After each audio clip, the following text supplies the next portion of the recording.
playoffs are set in VCT Americas Stage 1. We now know all 8 teams that will be going to playoffs. Seeding as well as who locked up that final spot in Group Omega was decided by this weekend's matches. So today we're going to be looking at all 6 matches that occurred over the weekend in the VCT Americas. Starting with the Friday matches, probably the best day of matches out of the whole weekend, to be honest. Starting with G2 versus C9. This one was a very fun watch. This was the battle for the top spot in Group Omega, G2 entering this match as probably the heavy favorites, but C9 proved to be a formidable opponent. They've had a very good stage 1 so far, and the 2 losses that they've had are against Mibr and G2, and both those losses ended up being pretty close. So C9 definitely held their own in this one, taking the map in a pretty decisive fashion, but with some late game heroics, G2 were able to put this one in the bag. Starting with map 1, and this one was Icebox, this one being C9's pick. G2 hadn't played on this map in the VCT this year before this match, but this one ended up being very lopsided for G2, winning this one 13-5. Having a very strong attack side after C9 did admittedly have a good start to the match, but with this composition with Jogamo playing Gecko, G2 were able to shut down any chance of defending. And then there wasn't much work to be done on their own defense side. They won the first 4 rounds of the second half. They ended the first half 8-4. C9 only able to get 1 round win on that attack. Leaf doing a very good job on the Killjoy, 19 kills for him, a rating of 1.43. And for C9, no one broke more than 13 kills, both Zeppa and Net being tied for that amount. So after this map, it looked like, well, C9 have been playing pretty well in stage 1, but G2 are just that good. This one should go pretty quick on the next map, which ended up being Haven. This one was G2's pick, but this one did not go their way at all. C9 with a relentless attack side, not allowing G2 to have many opportunities to retake. Very aggressive post plant by C9, just shutting down any hope of G2 even getting into the side at all. So we end the first half 9-3, C9 going on multiple different long win streaks. Then they win the second pistol. It's pretty hopeless at this point for G2. They only get 1 round on their attack, and this one is over at round 17. Jogamo top fragging for his team here, 14 kills on the Yoru, whereas C9's stats lines are pretty evened out overall, no one having an overly amazing performance, but some really good performance by both Oxy as well as Net. And then we end this match on Pearl, this one being a map that G2 have been very good on, but C9 having success on this map as well, so this one ended up being very close because of that. G2 started off strong, they're in the driver's seat, some really good play by both Trent and Jogamo to start that attack half strong. C9 having trouble retaking early, but they do manage to get 3 rounds in a row from rounds 5-7. Ends up being 7-5 in favor of G2 at the half, so it's still doable for C9. However, G2 widened the gap a bit by winning that second pistol. C9 would respond with 2 rounds of their own. An extremely back and forth half here, G2's retake not being as crisp as it usually was. It's tied at 11 at round 22, and then G2 get 2 rounds in a row to avoid the overtime. Trent and Jogamo leading the way with 22 kills apiece for both of those players. Mitch having one of his best maps of the year so far, 20 kills for him, he was +3. Looking at the team MVPs on the side of G2, we have Jogamo who went 49, 44, and 15 and had 16 separate multi-kills. On the side of C9, got to shout out Mitch who went 42, 40, and 26, and he won 2 separate 1v2s. So G2 narrowly avoid losing out on top spot of their group. C9 made it very close for them. Even when they've lost during this stage, they've made those 2 losses very close. However, G2, being the better team, were able to come out on top of this one. Shout out to Jogamo and Trent for weathering the storm when things got bad. That map 2 was pretty rough for the whole team. They were missing a lot of shots, losing some favorable positions, not being as crisp with their decision making as usual. However, that was because C9 were playing quite well on that Haven map. Very oppressive attack side for them. Moving on to the second match of the Friday, we have Mibr versus Furia, a match that was a lot closer than I think everyone expected it to be. This one ended up being a 2-1 victory for Mibr, narrowly avoiding the upset win that would have been pretty embarrassing for them heading into the playoffs. Mibr had already confirmed their playoff spot. Furia were mathematically out of it. However, what that turned into is Mibr maybe taking a bit of a back seat after that first map and Furia catching them off guard. However, even when Furia were playing well, Mibr were still able to almost mount a comeback. However, this was probably the best match that we've seen Furia play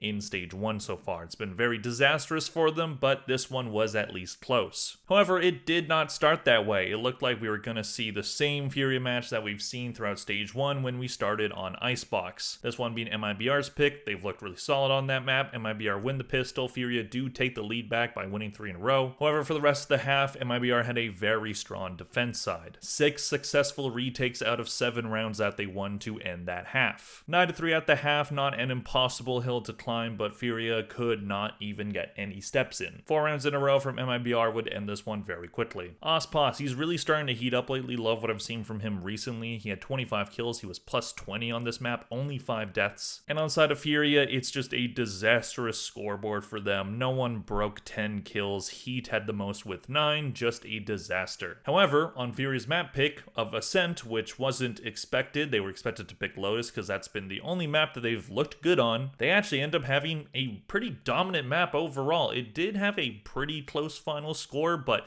a lot of this was pretty lopsided, as you can just see by looking at that first half. Mibr do start off strong and win the pistol, but then Furia start to play really intelligently. I think what Furia realized that if they were going to win this map, they had to start playing unexpectedly. They had to confuse Mibr. They had to be in places that no one would expect them to be. And couple that with the fact that Mibr were missing a lot of their shots during that defense half, Furia had an amazing attack. 10-2 at the half. They won 10 rounds in a row to end that first half. They're in the driver's seat. Looks like this one's about to be a watch, but then Mibr start to make this one close, winning 6 rounds in a row on attack. It looked like Furia had run out of steam. Very weird scoreline for a map of Ascent that's typically been very defender-sided. However, Furia would start to remember that fact, and then they won 2 rounds in a row. Mibr win 1 more, but then at round 22, Furia end this one. A very strong first half from Furia with some incredible plays by Prize and Heat alike. Prize with 23 kills, top fragging for his team. Heat had 20. And the scoreline for Mibr isn't even too bad. It looked pretty abysmal during that first half, but then they started to all heat up during that second. Artson leading the way in terms of rating with a 1.13, and he had 17 kills. So it looked like we have a game on our hands, much closer than everybody expected it to be.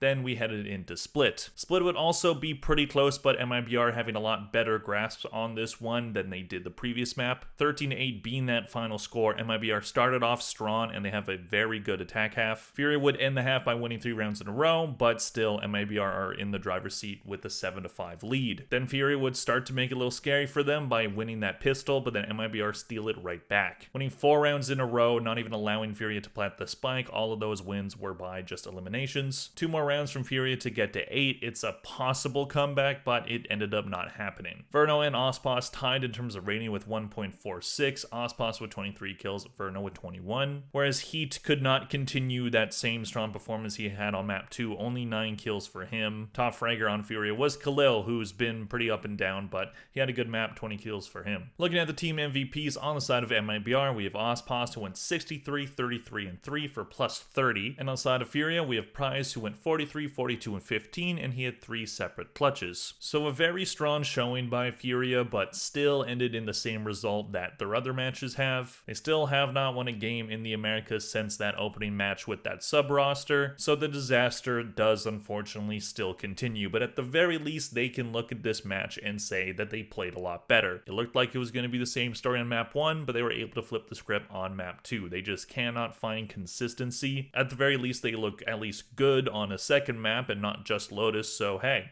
now you got 2 maps you're maybe good at. Maybe they can start putting together some wins by playing on those, but we will see what happens in stage 2. For Mibr, a bit of a scary one here. I do think part of it was they just didn't take this one as seriously until they were down. I do think that they thought this one was going to be a breeze, especially after that first map. Could you really blame them? However, this is Valorant Esports. Anyone can beat anyone on any day, so you always got to be on top of your game. Now they can go into playoffs in that number 2 spot in their group, and hopefully they can turn it on. Moving on to the Saturday matches, we have our first stomping to talk about, and that is Sentinels versus 2Game. As of recent, 2Game have started to play a little bit better. While they haven't gone to victory since beating Loud, they have made some maps pretty close. So while Sentinels were definitely the heavy favorites heading into this one, for 2G, it was, try to get a close map here. Unfortunately, it ended up being just 2 lopsided stompings on the side of Sentinels. Sentinels, a team that's looking to prove the doubters wrong. There are a lot of people doubting this team right now, and while 2Game isn't the hardest appointment, heating up before playoffs is very important. Now they've had a very good strain of matches here, so maybe this helps them going into playoffs, because this one was a tactical stomping of 2Game. Looking at map 1, we have Haven, and on their defense side, 2Game just could not get anything going. They did start with the lead though. They did win the first 2 rounds of the match, but then Sentinels steal it right back. Bang and Zekken feasting on that attack side. Sentinels ended the half by winning 6 rounds in a row. They then win the second pistol, 2 game, get 1 more round, but this one is over very quickly. 13-4 was the final score on 2 games map pick. Bang was top fragging on the Omen. He had 22 kills. He was plus 14. On the side of 2 game, no one got more than 10 kills, Go Bearer being the only one who got to that number. Then moving on to Pearl, this one being Sentinels map pick, it was just playing with their food. Bit of a closer first half than we had on the first map. Sentinels did win the first 4 rounds in a row, having very good defense. While 2 game would get a handful of rounds, they could only string 2 together at once. Ended the half 8-4. Sentinels win the second pistol. They get to match point at round 17, and 2 game can't do anything to stop it. Zekken top fragging for his team. Glad to see him do well. He's had an inconsistent stage 1, but he's starting to heat up. He got 26 kills on this map, plus 15 for him. On the side of 2 game, Askia was the top fragger at 14 kills. He was the only player that went even. Looking at the team MVPs on the side of Sentinels, as previously mentioned, Zekken went 46, 18, and 10 for plus 28. On the side of 2 game, Askia went 21, 28, and 3 for minus 7. It's not really much to talk about with this one. Sentinels were the heavy favorites, and they ended the match as heavy favorites. As I said, there are people doubting this team. They do have a loss to Crew in this stage 1. So even though they have the same record as Crew, they lost out on the ability to get that top spot as soon as Crew won, which we'll talk about in a second. But either way, Sentinels, I do think, are looking pretty good right now. We'll see what they can do in playoffs. They're up against C9. That's going to be a tough match to win for both teams. And for 2 game, it looks like we're back to the team kind of having really rough maps. As I said, in a couple past matches, while they haven't won them, they've at least made some of them look close. Taking map off of Crew, going to overtime versus 100 Thieves. There were some good things here for this team. However, against Sentinels, none of that really showed. They couldn't get anything going, and they just look outclassed. Moving on to the second match of the Saturday, we have Crew versus 100 Thieves. As previously stated, Crew locked up the top spot of the group by winning this one, and not only winning this one, but winning it 2-0. 100 Thieves keeping it close on those 2 maps, but never really being in the driver's seat. Crew was always 1 step ahead of them, and 100 Thieves look a little bit discombobulated heading into playoffs. Looking at map 1, we have Fractured. This one ended up being a 13-10 win in favor of Crew. This one was 100 Thieves map pick. We had a very even first half, 100 Thieves winning the first 2 rounds, then 3 in a row for Crew. It was an incredibly close first half with Mazzino leading the way for his team and EU for his, but then Crew started to have a very strong defense side by winning the first 4 rounds of that second half. 100 Thieves couldn't get more than 2 rounds in a row. That seemed to be their magic number for this map because that's all they got in a row. So those longer round win streaks would keep Crew in the lead for that second half. This one was over before 100 Thieves had the chance to tie it. Mazzino was top fragging in the server with 21 kills for him on the Breach. Best 2 fraggers for 100 Thieves were EU and Cryocells. Both those players having good maps. The rest of their team,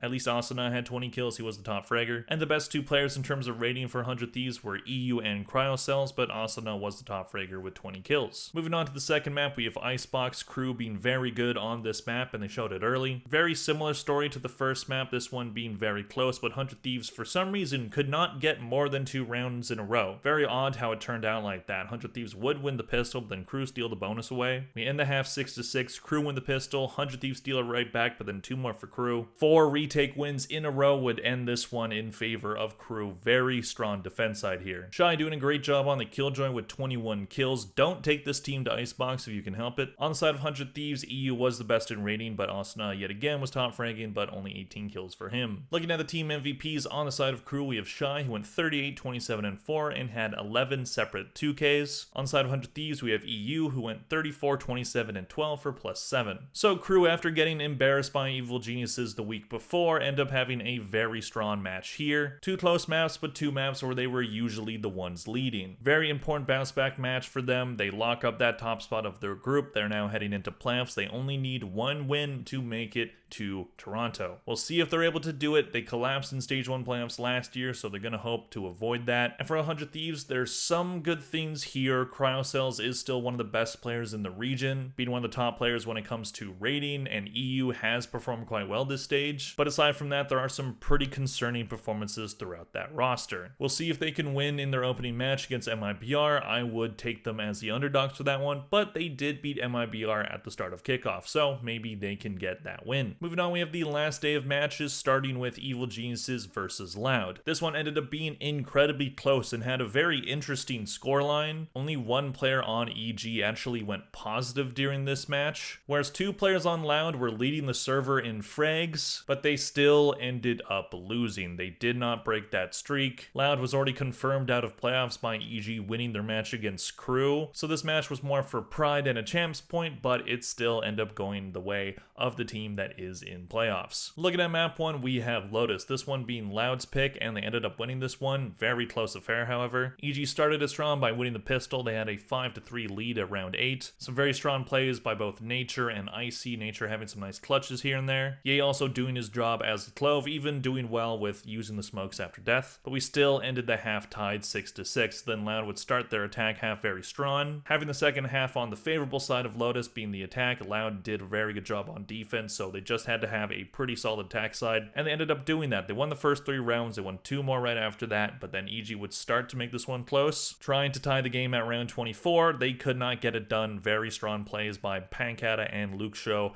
both getting 27 kills. They would just look insane this map. Superman leading his team with 23 kills on the Viper. He was the only player that went positive. Moving on to map 2, we have Pearl, this one being Evil Genius's pick, and this one was incredibly close. Loud almost put this one away. And they would start the half pretty strong, winning the pistol round off of a retake and then getting to a 5-2 lead. However, 4 rounds in a row would make this one close, and we're at 6-6 at the half yet again. Loud win the first 3 rounds of the second half, 3 more in a row from EG. We're just trading streaks here. And then Loud's attack would get them to match point, but then EG tied it by winning 2 in a row and then won the only 2 rounds of overtime. Very strong play from Ye, playing duelist on this map now. He has 26 kills on the Jet, and Pancata looking like he's on an island out there. He had 34 kills. He was plus 21. The next player down from Loud had 17. So he's doubling the amount of kills that both Kawazine and Lucio had. Very strong performance by him. He wanted that win today. It just couldn't happen for him. And then we end this one on Split. Loud had the opportunity to put this one away in map 2,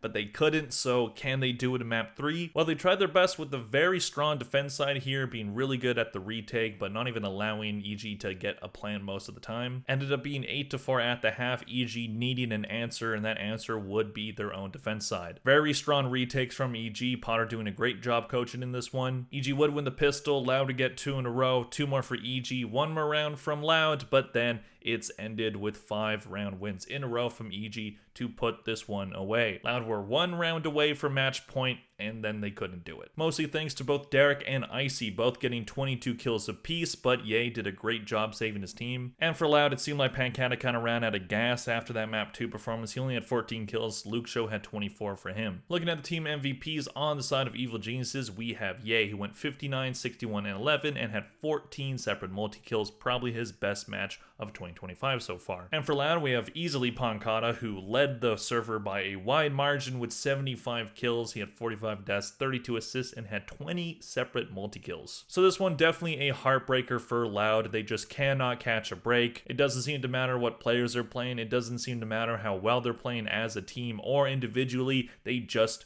always lose. Obviously, their fate was already sealed with them not making playoffs, but getting that champs point would have been nice for the future. It's just been a disastrous stage 1 for them. I believe they are firing their coach, which, yeah, makes sense. So we will see who comes in for this Loud team and if they can turn around for stage 2. At the very least, they do have some players putting up some pretty good performances. Luke Show looks like an absolute godsend right now. If the team was doing better, he would probably contend for Rookie of the Year. However, the team's out of it. They're not making it to playoffs. They'll just need to regroup and hope for the best later. Moving on to the last match that we have to talk about, the most consequential match of the entire weekend, and that is Energy versus Leviatan. Heading into this one, I did expect Leviatan to win. They had a pretty close match against G2 where they did take a map, and Energy are a team that's just been in complete disarray during this stage. Winning only 1 match before this, that one against Furia, so it looked like Leviatan were definitely the favorites. However, it did not go their way. Energy finally looked like the team that people expected them to be in the preseason, looking a lot smarter, playing a lot better. Mata had a great match. A lot more positives here than what we've seen from them in previous matches. However, it wasn't exactly an easy win for them. Fracture started off as a very close match. This one being Energy's pick, it ended up being an overtime game. 15-13 was the final score. Pretty back and forth start to the first half. 2 in a row from Energy, 2 in a row from Lev, 2 more for Energy, and then 5 in a row for Lev. Ended up being a 7-5 half, so still pretty close. Energy can win this one. And they ended up having a pretty solid defense side overall. They started it by winning the pistol. Still some very tight margins on this second half, very back and forth. Lev would get to map point at round 23, but then Energy were able to tie it, head into overtime. Lev would start by winning that overtime, but then 3 in a row from Energy would put this one away. Demon 1 doing his best, leading his team in rating with 1.16. He had 19 kills, and Kane finally starting to look pretty good on Dillis, to be honest. 22 kills for him. On Energy, as I previously stated, Mata looked very good during this entire match. He had 25 kills. Ethan was right behind him with 24. Then we move on to Icebox, this one being Leviatan's pick. It was 13-8 final scoreline for Energy. Still a pretty close match at this point. Energy would win the pistol, but then 3 in a row from Lev. Ended up being 6-6 at the half, but then Energy had a very strong defense side, not allowing Lev to get onto site comfortably, especially on that B site. Even if they would get on it, get the plant down, Energy had some pretty strong retakes. Lev only able to muster 2 round wins on that attack side. This one was over at round 21. Tex was top fragging for his team, 17 kills on the Killjoy. Mata playing the Reyna and looking fantastic on it. This is apparently a comp that MXS played, so they bring it over to here, both Brock and Mata being a part of that team last year. And it worked to a T, especially on that defense side. Mata getting 24 kills for him, probably his best match of stage 1. Looking at the team MVPs on the side of Energy, we have Mata, who went 49, 33, and 11, and had 15 separate multi-kills. On the side of Leviatan, Kane, 38, 35, and 13 for +3. So unfortunate end to stage 1 for Leviatan. They were starting to look a lot better, but they could not secure that playoff spot. Whether it was getting thrown off by the comp or just overall getting outplayed by Energy, this team just did not look as strong as they did against G2. Honestly, would have liked Leviatan's chances in playoffs more than Energy's, but hey, if Energy can play like this, maybe they can do something, but we will see. Mata has to continue this strong run. So that's everything that I have to talk about today. I'll be doing a playoff preview in a couple days, as well as an updated power rankings. So watch out for those videos. Let me know in the comment section down below. What did you think of all these matches? How do you think playoffs is going to shake out? Please click like and subscribe if you enjoyed this video. Thank you all very much for watching, and I'll see you guys in the next one. Bye.